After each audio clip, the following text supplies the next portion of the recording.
Les sujets du jour de la revue fiduciaire. Premier sujet de notre JT. Crédit d'impôt recherche.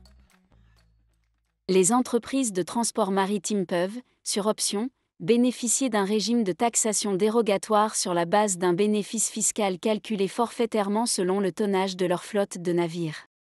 Ces entreprises sont-elles alors susceptibles d'opter pour le crédit d'impôt recherche, CIR ? Non, selon l'administration fiscale, car le CIR est réservé aux entreprises imposées selon un régime réel. Toutefois, elles peuvent en bénéficier au titre des dépenses de recherche réalisées dans le cadre des opérations non éligibles au régime de taxation au tonnage et taxées à l'IS selon le régime de droit commun. Deuxième sujet de notre JT. Le bail commercial succédant à un bail dérogatoire doit-il être écrit ? Le Code de commerce prévoit la possibilité, sous certaines conditions, de conclure un bail dérogatoire, ou bail de courte durée, dont la durée totale, renouvellement compris, ne peut excéder 3 ans. À la fin d'un bail dérogatoire et au plus tard à l'issue d'un délai d'1 mois, le locataire se doit de quitter les lieux. S'il y reste et que le bailleur ne lui demande pas de partir, alors le bail dérogatoire est automatiquement transformé en bail commercial.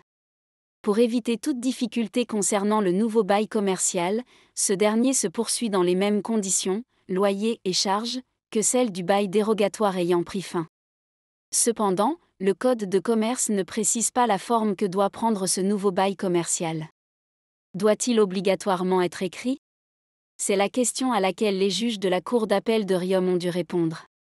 Ils considèrent que la conclusion d'un bail écrit n'est pas nécessaire, puisque le bail dérogatoire s'est automatiquement transformé à son expiration, en bail commercial, et que, en tout état de cause, le Code de commerce n'impose pas que le bail commercial soit formalisé par écrit sauf pour les débits de boissons ou les baux supérieurs à 12 ans.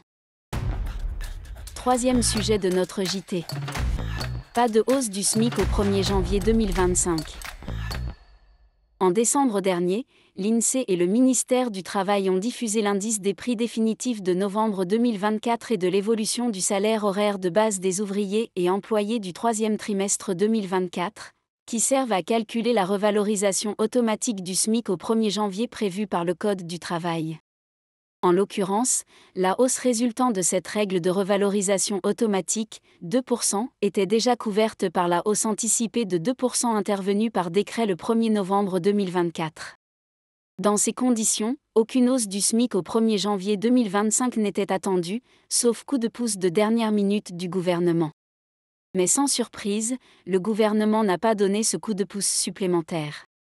Par conséquent, rien ne change au 1er janvier 2025 en ce qui concerne le montant du SMIC.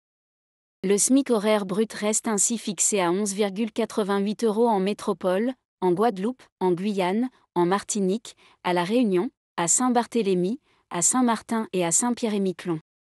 À Mayotte, il s'établit toujours à 8,98 €. Pour le minimum garanti, il n'y a pas non plus d'évolution. Il reste fixé à 4,22 €.